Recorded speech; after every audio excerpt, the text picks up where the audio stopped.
Hi friends, welcome to Poolarangudu YouTube channel. Today topic వచ్చేసరికి ఏముందండి, Ayodhya opening అయితే అయిందనమాట.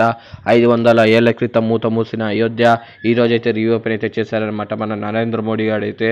మరి ఆయన చేశారు, కానీ మన టాలీవుడ్ ఇండస్ట్రీ నుంచి ఎవరెవరికి లెటర్స్ వెళ్ళాయి, ఎవరెవరికి ఇన్విటేషన్ వచ్చింది అని చూస్తే మాత్రము ఇక్కడ మంచి ఫ్యామిలీ గురించి అయితే చెప్పాలన్నమాట.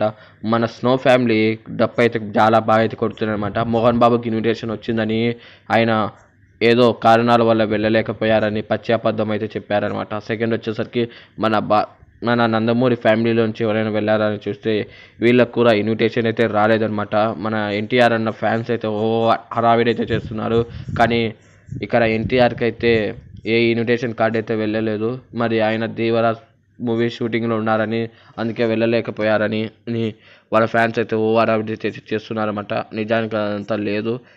ఎన్టీఆర్కి ఇన్విటేషన్ అయితే రాలేదు. మరి బాలకృష్ణకి ఏమైనా వచ్చిందంటే సీనియర్ కదా, అంటే మరి బాలకృష్ణ కూడా ఏమీ ఇన్విటేషన్ వెళ్ళదని సమాచారం అయితే వస్తుందన్నమాట. మరి ఎవరికి వెళ్ళిందంటే మెగా ఫ్యామిలీ వాళ్ళకైతే ఇన్విటేషన్ అయితే వెళ్ళింది. వాళ్ళైతే ఆ కార్యక్రమాన్ని చూసి బాగా తరించి ఇంటికి వచ్చి పడుకున్నారని కూడా సమాచారం అయితే వచ్చిందనమాట. మరి ఈ వీడియో నచ్చితే లైక్ అండ్ సబ్స్క్రైబ్ గైస్.